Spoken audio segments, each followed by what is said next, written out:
खुशियों की है जुबां, चल दे तू चल दे कारवां, वो है जहां लगती है जैसे आसमां, वो है यही वो रोशनी, तेजस्विनी तेजस्विनी तेजस्विनी तेजस्विनी तेजस्विनी तेजस्विनी तेजस्विनी। नमस्कार, तेजस्विनी कार्यक्रम में आप सबका स्वागत है। आपके साथ मैं हूं ममता चोपड़ा। अगर मन में कुछ कार्य करने की लगन बहुत मजबूत हो तो कोई भी कारण राह में बाधा नहीं बन सकता। इसे साबित किया है हमारी आज की तेजस्विनी ने, जो पेशे से एएनएम यानी ऑक्सिलरी नर्सिंग मिडवाइफ हैं और 37 साल तक वो एएनएम के तौर पर एक स्वास्थ्य कर्मी के तौर पर कार्य करती रही हैं, लेकिन अपने कर्तव्य के प्रति ऐसी निष्ठावान रही हैं कि 8-8 किलोमीटर तक चलकर जाती रहीं, सिर्फ इसलिए कि उनके क्षेत्र का कोई भी बच्चा टीकाकरण से छूटे ना। यही नहीं बल्कि लोगों की बेरुखी भी सही, उन्होंने लोगों की तीखी बातों को भी दरकिनार किया, लेकिन इस सब के बावजूद लगातार अपने कर्तव्य पथ पर अग्रसर रही। जहां जहां ये एक स्वास्थ्य कर्मी के तौर पर तैनात रही, वहां वहां टीकाकरण की दर 90% को पार कर गई। हमारी आज की तेजस्विनी है स्वास्थ्य कर्मी एएनएम माधुरी मिश्रा। कर्तव्य परायण, निष्ठावान, ईमानदार, मेहनती, ये मात्र शब्द नहीं है, बल्कि स्वास्थ्य कर्मी एएनएम माधुरी मिश्रा के व्यक्तित्व को परिभाषित करने वाले वो गुण हैं जिनकी बदौलत उन्होंने 37 सालों में जाने कितने ही परिवारों के बच्चों को वक्त पर टीकाकरण कर उन्हें खतरनाक बीमारियों से बचाया।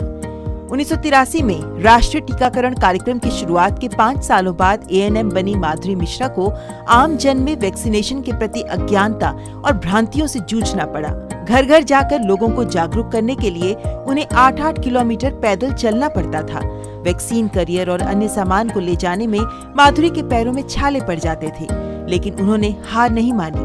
उनके अटल और निरंतर प्रयासों से वो लोगों का विश्वास जीत ही लेती थी।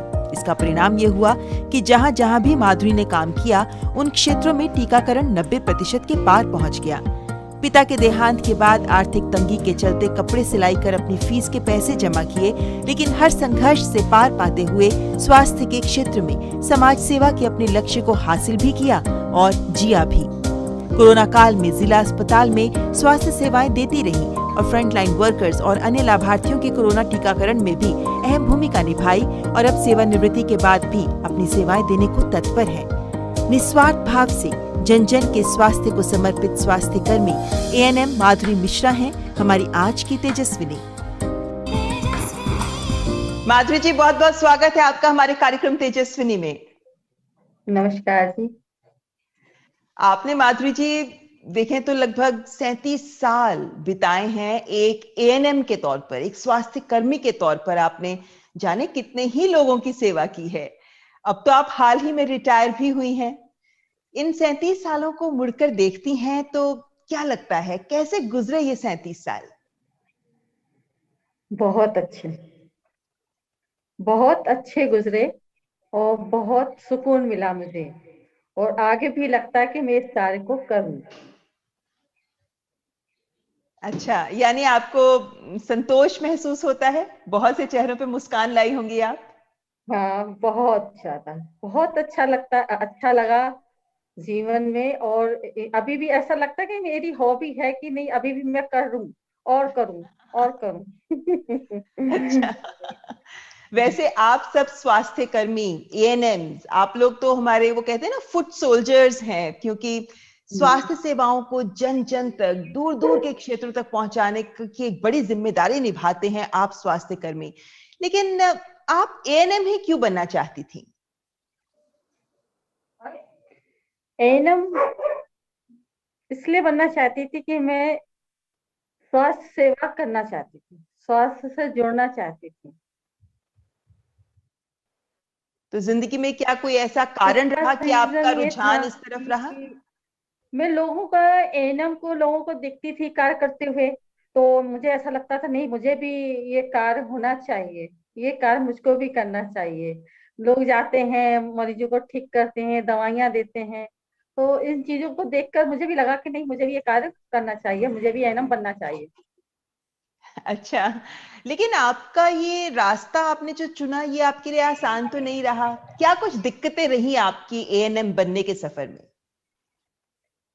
दिक्कतें एनम बनने के समय इसलिए हुई कि थोड़ा सा हमारे पिताजी बीमार हो गए थे और हालतें कुछ अलग होती चली गई। उनकी स्थिति का, हमारे यहाँ की स्थिति काफी डाउन हो गई। और पिताजी के भी इसमें हमने पहले जाना चाहती थी, ये मैं ट्रेनिंग कर लूँ ये वाली, पर हमारे पिताजी की इसमें अनुमति नहीं मिल पाई। उन्होंने मना कर दिया कि नहीं, हम नहीं करने देंगे। तो फिर उनके न रहने के बाद मुझे काफी और दिक्कतों का सामना करना पड़ा। सिलाई है, कढ़ाई है, बुनाई है, ये कर करके फीस जमा किया, इंटर पास किया। उसके बाद में फिर हमने इस ट्रेनिंग को वो किया, ट्रेनिंग पे गई मैं इसमें। अच्छा, और ट्रेनिंग के बाद आप खुद एक एएनएम बन गई। जी जब आप एएनएम बनी तो उस वक्त का दौर अगर हम देखते हैं तो माधुरी जी वो 1980 का 70 का दशक था। 1978 तो वो साल था जब हमारे देश में ही राष्ट्रीय टीकाकरण कार्यक्रम की शुरुआत हुई थी। उसके जी लगभग 5 साल बाद आप एएनएम बनी थी और ये वो जी दौर था जब देश में स्मॉल पॉक्स महामारी भी फैली हुई थी। टीकाकरण को आगे बढ़ाया जा रहा था। आप अपने हम्म। अनुभव के जरिए आपसे जानना चाहते हैं कैसा था वो दौर, क्या मुश्किलें थी उस वक्त की? उस वक्त मुश्किलें अज्ञानता की बहुत ज्यादा थी। लोगों को कोई जानकारी नहीं थी कि टीका क्या चीज होती है, बीमारी क्या चीज होती है, उन्हें कोई मतलब नहीं था। उन्हें ये था कि बस ये बीमारी हो गई कोई बात नहीं है, थोड़ा इलाज विलाज कराए हो तो ठीक हो गया। पर टीके के बारे में उन लोगों को कोई भी महत्व नहीं देते थे। ये कहते नहीं, हम तो डॉक्टर, बीमारी होगी तो हम डॉक्टर को दिखा लेंगे, इलाज करा लेंगे, हम और वैद्य को दिखा लेंगे। इस तरह की बातें करते थे। लेकिन आप लोगों परंतु की तो चुनौती बहुत बढ़ गई होगी एक स्वास्थ्य कर्मी के तौर पर। कैसे समझाती थी आप लोगों को, क्योंकि जहां जहां आप गई आपने काम किया वहां हमने देखा है कि टीकाकरण की दर बहुत कम थी, लेकिन आपके जाने और काम करने से वो 90% तक पहुंच गई। कैसे जी समझाती थी? क्या लोगों के बीच में ऐसी क्या डर था टीके को लेकर? क्या अनुभव थे आपके? टीके को लेकर उनको ये था कि हमें बुखार आ जाएगा, बच्चे को तकलीफ बढ़ जाएगी, और इससे ऐसे क्या होता है, इससे कुछ नहीं होगा, हमारे बच्चे को और परेशानियां बढ़ जाएंगी, आप क्यों लगा रहे हो, आप क्यों कर रहे हो। और इस तरह की वो लोग बातें करते थे। परंतु हमारा ये था कि नहीं, हमें उनको अच्छे से समझाना होता था, उनको ठीक से बात करती थी और उनसे बताती देखो इस बीमारी से ये टीके लग जाएंगे तो इस बीमारी नहीं हो। तो कुछ लोग तो बिल्कुल नहीं समझते थे, बिल्कुल नहीं समझते थे, 2 बार 3 बार दौड़ाते थे, भगाते थे, नहीं नहीं जाओ जाओ हमारे यहाँ से, दरवाजे से निकल जाओ। और कुछ जैसे फिर भी मैं सोचती थी अरे हम एक बच्चे को भी सेचुरेट कर दूंगी, एक बच्चे को भी लगा दूंगी तो हमारा कुछ होगा। तो जब कुछ ऐसी महिलाएं होती जब उनको बहुत अच्छे से समझाते थे, देखो ये चीज ऐसे इलाज है, इसको हम ऐसे करेंगे, इससे हमारे, इससे हम इस दवा लेंगे, आपका इसका फायदा नहीं होगा तो इससे नुकसान भी नहीं होना है, इसका आपको फायदा ही होना है। आप इसको लगाइए, आपकी इम्यूनिटी पावर, इसके अंदर आपकी ताकत, बीमारी लड़ने की क्षमता पैदा हो जाएगी, तो उस बच्चे को बीमारी नहीं होगी, इस बच्चे को बच जाएगा, इससे आपको काफी फायदे होंगे। तो धीरे धीरे करके जैसे मैंने एक को लगाया, उनको कुछ महसूस हुआ, हाँ ठीक है, बहन जी ने लगा दिया।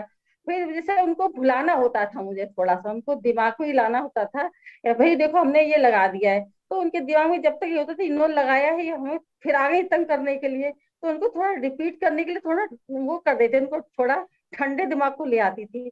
फिर दोबारा जाती थी, फिर उनके पास गए, फिर ऐसे करके अच्छा देखो हमने उनको लगवा दिया। फिर उनको थोड़ा सा उनको दिमाग को चेंज करना पड़ता था, और लोगों को बताती थी देखो वहां के उस गाँव के लोगों ने, उन्होंने टीका लगवाया था, आप चलिए तो कुछ बाद में जाके उनको कोई दिक्कत नहीं हुई है, तो वो लगवाते थे। ऐसे करके बीच बीच में उनको दिमाग को उनको चेंज कर करके इधर से उधर डेवलप करके उनको लगवाते थे, ताकि उनके दिमाग में ये भी हो जाए कि टीके लग रहे हैं। और मैं उनको मतलब उनको एक तरह से समझाना कि उनको एक तरह से दिमाग को कूल माइंड करके लगाना हम्म। पड़ता था, ये कहना पड़ता नहीं आपके लिए बहुत अच्छा है, आप अच्छे से लगवाइए। तो कहते अरे बहन जी तुम्हारी तो तरक्की होनी है, आप क्यों आए हो बार बार? अरे तुम लिख ले जाओ, हमारे वैसे ही लिख लो, हमने लगा दिया टीका, हम कोई आएगा तो हम कह देंगे। हम कहा नहीं, इससे हमारा फायदा नहीं होगा, हमारा हमें जमीनी तौर पे चलना है। हम यानी आपने आप कह दिया, हमने लगा ईमानदारी दिया। से अपना काम करना चाहती थी और आपने इसको उसी हम्म, तरीके से किया, लेकिन माधुरी जी, आप तो बहुत दूर दूर के क्षेत्रों तक भी जाती थी और आप 8-8 किलोमीटर तक चलकर जाती थी ताकि बच्चों को टीका लगा सकें। मुश्किल नहीं होता था? क्योंकि देखें तो हाथ में कितना सामान होता होगा, आपका वैक्सीन करियर भी पकड़ना होता होगा, अपना सामान भी पकड़ना होता होगा और सामान भी होगा, मुश्किल नहीं होती थी? मुश्किलें होती थी पर उसमें आनंद आता था, अच्छा। अच्छा लगता था। इसलिए अच्छा लगता था कि हम एक बच्चे को बीमारी से, जानलेवा बीमारी से हम उसको बचा रहे हैं। यदि हम बच्चे को बचा देंगे, वो बच्चा स्वस्थ होगा, इससे बढ़कर मेरे लिए जीवन में कोई वो नहीं है, मूल्य नहीं है। मैं ये सोचती हूँ, मेरे से बढ़कर बच्चा है, और बच्चे को हम वहां तक पहुंच के हमने उसमें लगा दी। उनकी डांट भी खानी पड़ती थी मुझे, कभी कभी बहुत डांट खानी पड़ जाती थी। आ गई टीके लगाने के लिए, मैं तुम्हारी साड़ी फाड़ दूंगी। लेडीज ज्यादा उल्टा सीधा बोल जाती थी कभी कभी। परंतु मैं कहती थी नहीं, हमें ये कार्य करना चाहिए। हमें इनको तक, इनके दिमाग में पहुंचाना है कि स्वास्थ्य कोई चीज होती है। क्योंकि हमारी बीमारी हो गई, हमें कितना पैसा खर्च करना पड़ता है। हमको समझाते हैं तो देखो, आप बीमार हो जाते हो, डॉक्टर को दिखाने आते हो, आपको कितना पैसा खर्च करना पड़ता है। ये आपकी बीमारी से बचाने का टीका है, आप इसको लगवाइए। आपके पास कोई डॉक्टर नहीं है, कोई इलाज नहीं है, ये जानलेवा बीमारी है। इसको लगाने से आपके बच्चे को ये बीमारी आपकी बचेगी, और के पड़ोस के बच्चे को, आपके बच्चे को बीमारी नहीं हो पाएगी। आपका बच्चा सोशल वर्क करेगा, उस तरह से लेकिन उनको माधुरी जी, बहुत आपने तरीके। जैसे देखें तो 1983 से काम शुरू किया, उसके बाद तो कई दशक बीत चुके हैं, हालत बहुत सुधरी है हमारे देश में, एक तस्वीर बदली है टीकाकरण की। कौन कौन से जी, स्थान हैं जहां आपकी पोस्टिंग हुई और वहां किस किस तरह की चुनौतियां आपके सामने आती रही? सबसे कठिन मेरा 83 ज्वाइनिंग मेरी बाह में हुई थी, और वहाँ का दौर बहुत ही कठिन रहा मेरा। और 10 साल लगभग मैं बाह तहसील में रही। तो वहां पर मेरे को कच्ची सड़कें थी, सुनसान वीरान सड़कें हुआ करती थी। उस वक्त कोई एक आध लोग निकलते थे, नहीं निकलते थे, काफी मतलब वीरान टाइप का होता था गांव में। फिर भी हम जाते और करते थे। और उसके बाद में 10 साल तो मेरे इस तरह से गुजरा, वहां बाढ़ की स्थिति बहुत खराब थी। जब मैं उसके बाद में 10 साल के बाद मेरी ट्रांसफर फतेहाबाद हुआ। फतेहाबाद में थोड़ा सा, यहाँ पर भी जब मैंने यहाँ का स्थिति देखी, यहाँ पर आई, तो यहाँ पर भी वही स्थिति थी जो वहाँ की थी। यहाँ के लोगों को भी टीकाकरण का ज्ञान नहीं था। तो मैं जब वहाँ क्षेत्र में घूमी, तो मुझे बड़ा आश्चर्य लगा। हमने कहा देखो, मैं इतनी दूर वहां रही तो वहाँ के लोगों को टीका लगाया, लोगों को ज्ञान हुआ। यहाँ के लोगों को, बच्चों को टीके का ज्ञान ही नहीं, औरतों को ज्ञान ही नहीं कि टेटनेस क्या होता है, टीका क्या होता है। मुझे हम्म। बड़ा आश्चर्य, मैं गांव में घूम करके फिर मैंने किया। तो कुछ लोग बोले हाँ हाँ, बहन जी, एक बहन जी आती थी, वो टीके लगा जाती थी, लगाती होंगी। खैर, जब मैंने उनके घर घर घूम करके मैंने सर्वे किया, तो टीकाकरण मुझे बड़ा अजीब सा लगा कि अरे यह तो टीकाकरण नहीं है। तो मुझे अंदर से बड़ा दर्द महसूस हुआ। और मैं फिर वहां पर घर घूम घूम करके उनको समझा समझा करके हमने उनके यहाँ टीके लगाने शुरू किए। टीके हम्म। लगाने शुरू किए, और उसमें हमारे काफी, उन लोगों ने बहुत तंग भी किया, परेशान भी किया, लौटा देती थी अरे जाइए जाइए, भाग जाइए यहाँ से, करती थी। परंतु फिर भी धीरे धीरे करके वहां में हमारा काफी। और यहाँ तक कि मैंने जब मुझे थोड़ा सा अंदर से ये महसूस हुआ कि मेरे अंदर ये जो कल्पना हुई, जो आज साकार हो रही है, मैं जी। ईश्वर को धन्यवाद देती हूँ। जो मैंने कल्पनाएं की उस वक्त, वो सारी साकार हुई। क्योंकि उस जी। वक्त मैंने ये सोचा कि एक महिला यदि यहाँ की जानकारी वाली हो, जैसे मैंने अपने आप ही रिसर्च किया हो उस वक्त। तो जब मैं वहां आई, वहां फतेहाबाद में, तो मैंने क्या किया कि मैंने वहां की दूर में, बहुत दूर होता था, जाते जाते मैं परेशान हो जाती थी, बहुत दूर होता था। तो मेरे दिमाग में आई, ऐसा ना हो यहाँ की बड़ी बुजुर्ग कोई महिला ले ली जाए, तो कि हम उसका सहयोग पाए, कौन सी गर्भवती है, कौन सा बच्चा है, तो उसको जानकारी होगी। तो बोले, हमने उसको, उस महिला को लिया और पकड़ा। तो बोली, बहन जी, अरे हमने कहा नहीं, हमारे साथ काम करवाओ, तुम्हें अच्छा लगेगा। और मैंने उसको लेके, अब जब उसको जाने लगती हूँ कहते अच्छा ये लो, तो हम तुम्हारे खर्चे का पैसा देंगे, तुम टेंशन मत लो, तो हमारा अच्छा टीकाकरण करवाओ बस। तो मैं उनको अच्छा लेकर के जाती थी, घर घर जाती, बहन जी जा घर में बच्चा है, जा घर में बच्चा है। तो मुझे उससे और ज्यादा सपोर्ट, मेरे अपना दिमाग चला, और मैंने उसका मैंने फायदा उठाया दी। पर जब मैंने किया तो बड़ा अच्छा लगा। मेरा जो टीकाकरण का परसेंटेज मेरे इस जगह से और मेरा बढ़ गया, क्योंकि यानी वहां आपने की एक महिलाएं जब स्ट्रैटेजी मुझे बनाई और वो रणनीति पकड़ने लगी। आपकी कारगर साबित हुई और ये रणनीति के साथ आपने काम को आगे बढ़ाया। हाँ, लेकिन हाँ, जैसे आपने कहा कि आ पाया। सुनसान सड़कें होती थी, दूर दराज के इलाके होते थे, कच्चे रास्ते होते थे, ये सब दूर क्षेत्रों में आपको ये समस्याएं आती थी। कभी आपको ऐसा भी होता था कि रात को जाकर दूर दराज के गांव में, कि वापसी का ही टाइम नहीं रह गया, बहुत लेट हो गए, कभी रुकना भी पड़ता होगा रात को, कभी ऐसी मुश्किलें भी आई? आई आई थी, कई बार ऐसा हुआ कि एकदम शाम हो गई और मेरे पास वैक्सीन कैरियर वो था। तो खैर इतना मेरी जान पहचान लोगों से हो गई थी, महिलाओं से अच्छा वो हो गया था। तो बोली बहन जी आप मत जाओ, अब शाम हो गई है, खतरा है, डर है। तो उन्होंने अपने घर में रोक भी लिया, सुला भी लिया, अच्छे से रहे। उन्होंने खाना भी खिलाया प्यार पूर्वक। और फिर दूसरे दिन फिर मॉर्निंग में मैं आई। ऐसा भी हुआ, कभी कभी हुआ ऐसा, ऐसा भी। यानी देखो स्वास्थ्य कर्मी के परंतु तौर ये पे। बहुत अच्छा लगा कि मुझे एक चीज बहुत अच्छी लगी वहां पर, कि मुझे वहां के लोगों से मुझे प्यार भी मिलने लगा। जब मैं वहां जाने लगी, जब उनके उसमें, तो कुछ लोग ये कहते थे, देखो बहन जी हमारी वजह से तो आ रही हैं।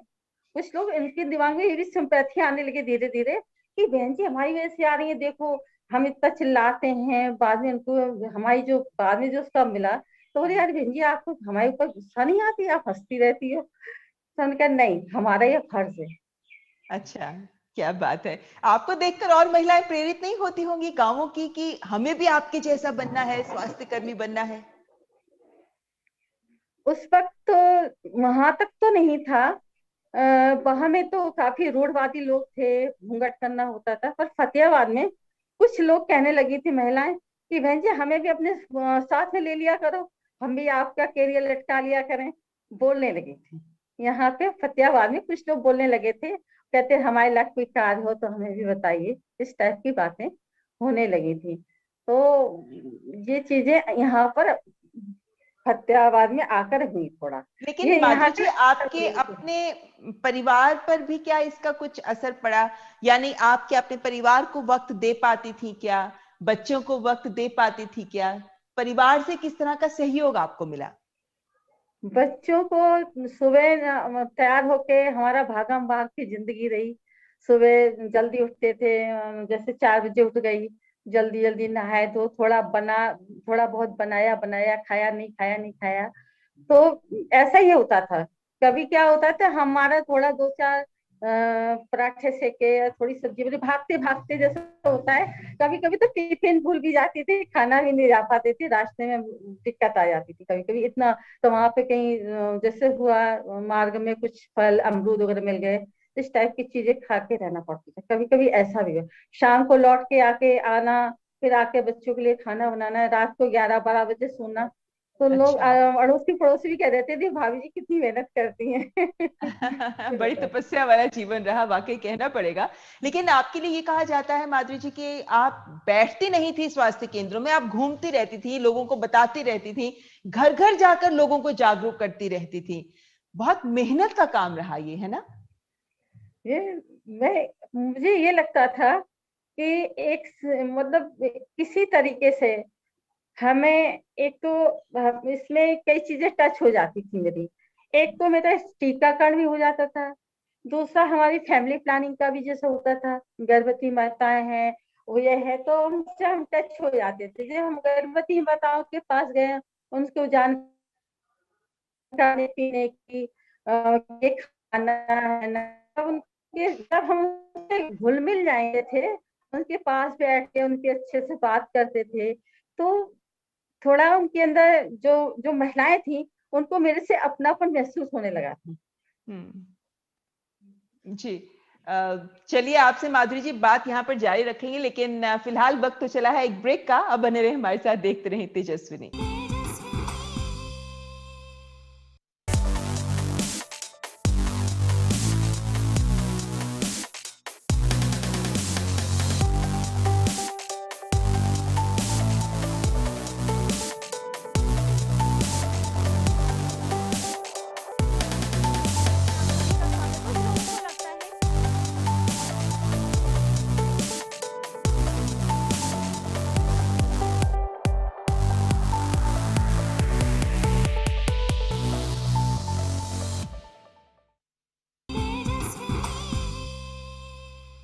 ब्रेक के बाद आपका स्वागत है। आप देख रहे हैं तेजस्विनी, जिसमें आज हमारी तेजस्विनी है एक स्वास्थ्य कर्मी एएनएम माधुरी मिश्रा। माधुरी जी, आपने अपने सफर के बारे में हमें बताया, जिससे हमें ये जानने का मौका मिला कि हमारे देश के स्वास्थ्य कर्मी महिलाएं कितनी तरह जमीन पर किस तरह की चुनौतियों से जूझ रही हैं। लेकिन अगर हम कोरोना काल की बात करते हैं तो भी हम पाते हैं कि इस समय भी आप बैठी नहीं, आपने कोई छुट्टी भी नहीं ली, आप लगातार काम में लगी रही। कैसा रहा आपका अनुभव कोरोना काल का? कोरोना काल का भी अनुभव बहुत अच्छा था। और उस वक्त ऐसा लगता था कि नहीं, हमें उन लोगों तक जा करके ये समझाना है, आपको मास्क लगाना है, सोशल डिस्टेंस करना है। और जैसे कि उनको हर जैसे जाते थे तो सर्वे करते थे, सर्वे होता था, सर्वे करते थे, उनको समझाते थे। तो उस वक्त भी मुझे बड़ा अच्छा लगता था। मुझे ये नहीं लगता था कि मुझे कोरोना हो जाएगा, मैं मर जाऊंगी। मैं कहती थी यदि हम किसी को काम करते करते यदि हम अपनी जीवन जाता है तो कोई बुरी बात नहीं है। मतलब हमें जैसे ये लॉकडाउन में लोग घरों में रहते थे, लोगों को होता था किसी से बात ना करो, किसी के पास मत जाओ, अपने आप घर के अंदर रहो, अपने आप को सुरक्षित रखो। कोरोना का डर इतना ज्यादा होता था लोगों के मन में। आपको कभी ये डर नहीं लगा कोरोना को लेकर? आप तो निकल जाती थी सड़कों पर। हाँ, मैं बस अपने ध्यान इतना रखती थी, मास्क लगा लिया, हाँ, हाथ हैंड वॉश करती थी, ये सब करती थी। और मुझे ये और बच्चे भी हमारे कहते थे मम्मी, उनका नहीं बेटा, हमें हमें स्वास्थ्य के प्रति हमने इतना अच्छे कार्य किए हैं, हमें कुछ नहीं होना है। और होना है तो हमें वैसे भी हो जाएगा, घर बैठे भी हम कुछ भी नहीं करेंगे तो भी मुझे कुछ ना कुछ हो जाएगा, ये सोचती थी। बच्चे भी कहते थे, और मैंने बच्चों से कहा नहीं बच्चों, आप लोग भी सबकी हेल्प करो। मैं अपने बेटे से भी कहती थी यदि किसी को कोरोना है आसपास है तो उनको सामान लेके दे आओ, उनको खाने पीने की चीज दे आओ, ताकि हमको बड़ी संतुष्टि मिलती थी। मैंने अपने बच्चों को भी यही संस्कार दिए।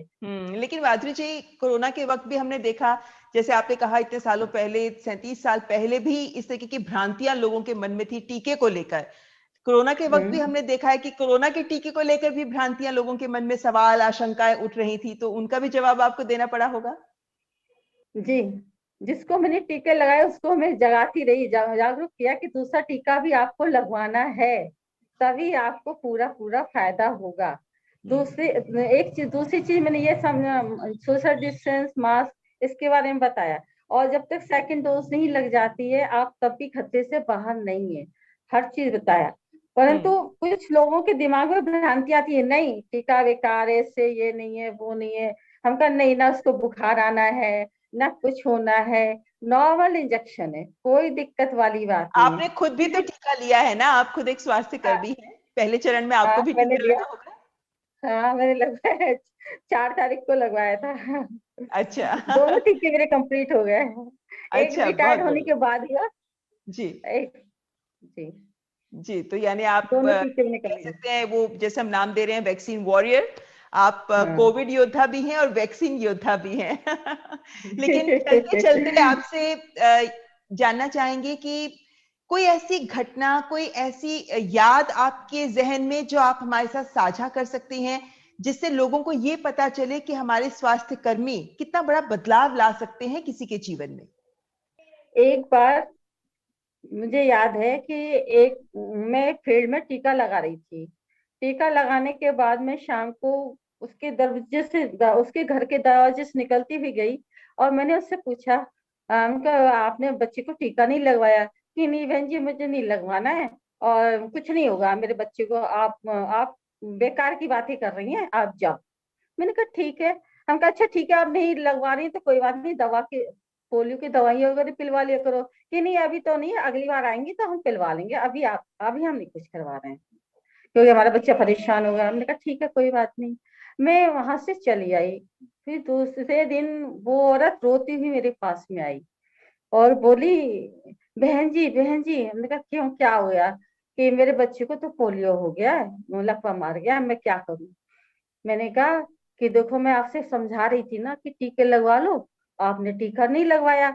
आप बताओ, मेरे हाथ में तो दवाई देना है पर हमें इसका इलाज करना तो नहीं आता है। सरकार आपके पास दवाई भेज रही है, आप दवाई नहीं इस्तेमाल कर रही हैं। तो मेरे अब मैं क्या करूं? हम कहा आप ऐसा करो, सीधे अस्पताल जाओ और उनको दिखाओ, ये बताओ कि भाई ऐसे ऐसे इसको पोलियो हो गया है। और बहुत रोने लगी, बहन जी मुझे माफ कर दो, हमने टीका नहीं लगवाया है, हमने पोलियो। उस वक्त मुझे वो दिन याद आए, और वो फिर इतनी शर्मिंदा हुई औरत महिला कि मैंने उसको फिर मैं जब दोबारा गई तो उसने फिर हमसे टीका लगवाया और लोगों को बताने लगी, देखो ये बहन जी सही कहती हैं, ये टीका लगवाना बहुत जरूरी है। तो मुझे उस वक्त बड़ा अच्छा लगा कि चलो एक महिला ने मेरी बात, मेरी इमेज समझा, और देखो उसको ऐसा हुआ तो इसने समझा कि हाँ बीमारी क्या चीज है। बिल्कुल। और एक और मुझे अभी याद आ रही है कि एक और औरत थी, तो उसको मैं सर्वे कर रही थी उस वक्त जनरली। तो मैं सर्वे करते करते जब पहुंची उसके पास में, हम आपके पास बच्चे के नहीं? भेजी मेरे पास कोई बच्चा नहीं है। तो हमने कहा कि एक बच्चा हुआ था, उसके बाद मतलब वो हो गया, उसके बाद नहीं हुआ है, अबॉर्शन हो गया। मैंने कहा कोई बात नहीं, उनका कोई बात नहीं, आपका बच्चा होगा। और उसको मैंने उनका पूछा उसके बारे में कि महीना महीना आपका कैसा होता है, बोले ऐसा। तो हम उसको एक मालायन की टैबलेट दी आई थी, हमका इससे आप ये खाइए, आपका इससे क्लियर हो जाएगा और आपका प्रेगनेंसी हो सकती है। चांस की बात तो वो प्रेग्नेंट हो गई।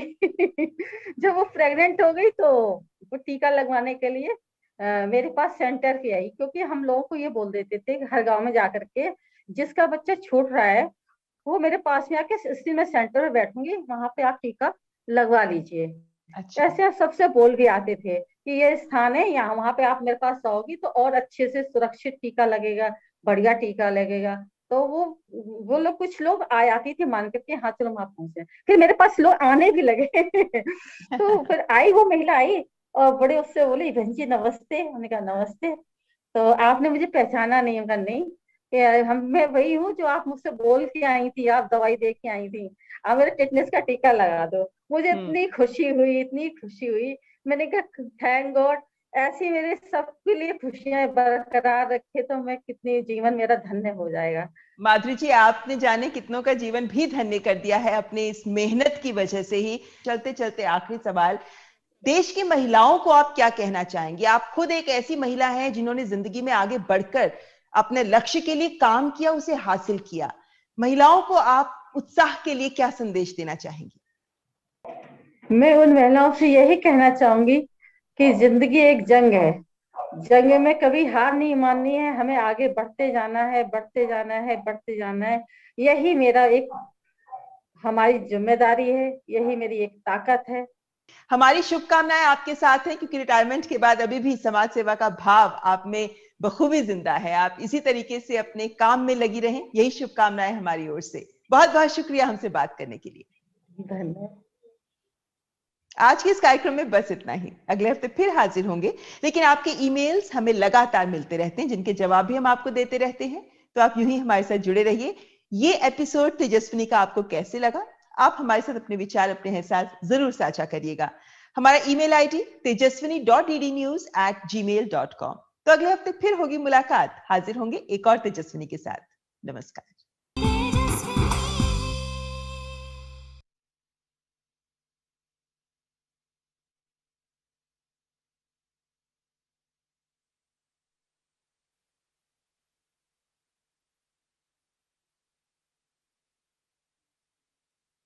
Till victory be the king and freedom won.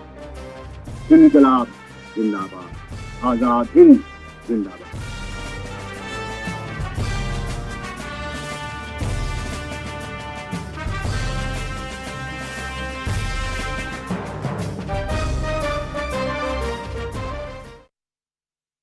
Your window